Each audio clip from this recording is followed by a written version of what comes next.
Welcome to Naptime Nutrition. I'm Yaffi Lvova, registered dietitian nutritionist with Baby Bloom Nutrition, and with me is Shimmy, who's home from school because the sewage exploded at the school. And yeah, so that's real life. There's your hashtag real life. So today we're going to be talking about vitamins, about prenatal, postnatal, and multivitamins. What the difference is. So which one are you taking? Comment in the comment section. Are you taking vitamins? Do you have vitamins, but you only take them in theory? Or are you just one of those people who just doesn't want to take vitamins? Okay, so let's talk about, get the arm down. Let's talk about what the difference is and why you should or shouldn't be taking them. So first, if you're looking at prenatal, postnatal, and multivitamin, you are probably concerned with pregnancy because well, that's prenatal, that's what it means. Okay, so ideally with your nutrition plan, you're going to have a well-balanced diet. And that's going to cover your nutrition needs. That's the idea. But it's not always perfect. There are certain things that are inherently missing from our diet. And especially in America, we have, well, it's very difficult to stay focused when so much has gone on this morning. Okay, a well-balanced diet should meet your needs, but it doesn't always. Things get in the way, circumstances, what have you. So what you really want to be concerned with prior to pregnancy is folate, iron, and calcium. Those are the big three, and also vitamin D as well. I did a Naptime Nutrition on vitamin D. I did a Naptime Nutrition on folate as well. So if you want more information on those and where you get them, how much you need, why you need them, go check those out. They're a little bit more in depth.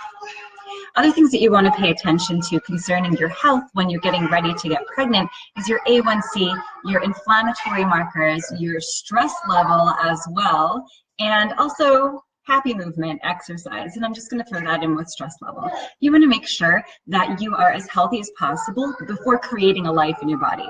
And you know, should you be going the route of adoption, for instance, you still need to make sure that you're at the peak of health before going into this, because parenthood is hard and it's really difficult to take care of yourself once that child is in your sphere. So get yourself to a healthy place before that happens, and it'll be easier to maintain that health while you're parenting.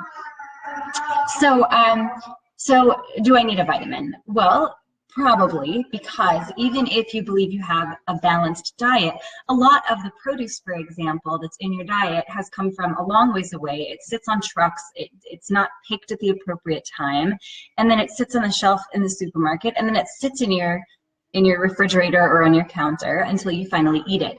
And it might be a week or two from ground to your stomach. So in that time, you are losing some nutrition, you are losing some vitamins, and it's really not a perfect world as far as that. So the spinach that you're eating on your plate that may be 2 weeks old at that point from the time it was pulled is not the same as if you were to go in your backyard and pull some spinach and eat it.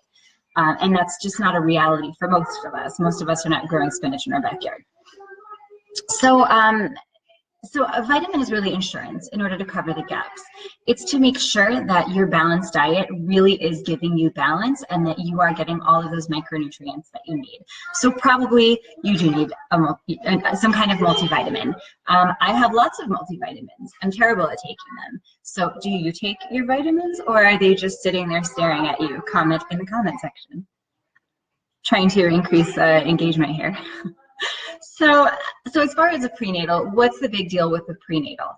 Well, a prenatal is a type of multivitamin that is really geared towards getting your body to a healthy state prior to and during pregnancy. So anyone who is of childbearing age, who is female, should be taking a prenatal in order to make sure that at the point of conception, her body is at its strongest and at its most healthy. So what does a prenatal have that a multivitamin doesn't? Well, nothing really. It's just that it has it in different amounts. So a prenatal vitamin is going to be higher in folate, and I am saying folate, not folic acid, because I do advocate vitamins that have folate in them rather than the synthetic folic acid, and I did an Naptime Nutrition on that. Go check it out. Also, it has more vitamin D, calcium, and iron. And the amounts are going to be different depending on the product that you get. It's also going to have decreased vitamin A. Vitamin A is a fat-soluble vitamin that can build up in your system and can actually cause some harm if you have too much. So during that pre-pregnancy period, you're going to have less vitamin A in your prenatal than you would in your standard multivitamin or in your postnatal. What's a postnatal? People don't talk about them as often. Postnatal is another type of multivitamin that is meant specifically for right after you have a child. And that's supposed to, okay. Mama, when is gonna play with him? Okay, here, sit him in lap. Okay. Mama, Sit, oh, okay. Okay. So a postnatal vitamin is a multivitamin that's meant for just after childbirth. And it's going to be higher in iron, folate, B6 and B9, vitamin D in the form of D3, zinc, calcium,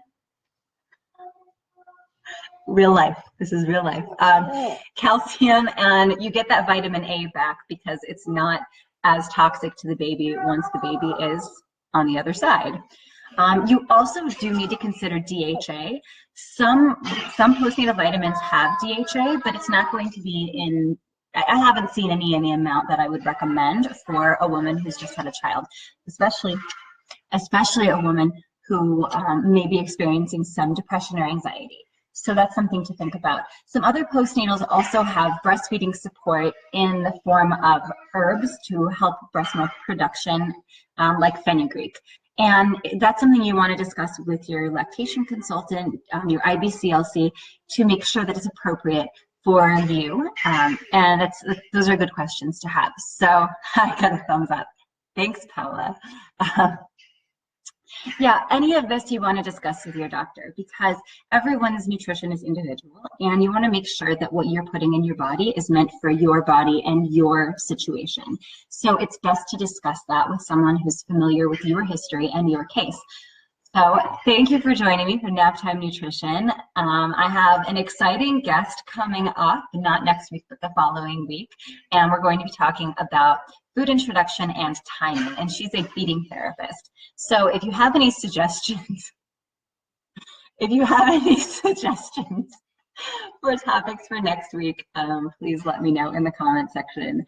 And I will see you next week. If you're a Phoenix local, come to Toddler Test Kitchen. We are making empanadas on Monday and the following Saturday. So come join me at hhcm.org/TTK. Find me on Pinterest, find me on Facebook, and you're here already.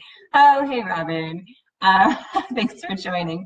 And what else? Facebook, Instagram. I'm on Instagram too. So come join me there, and I will see you next week. Thank you for joining me.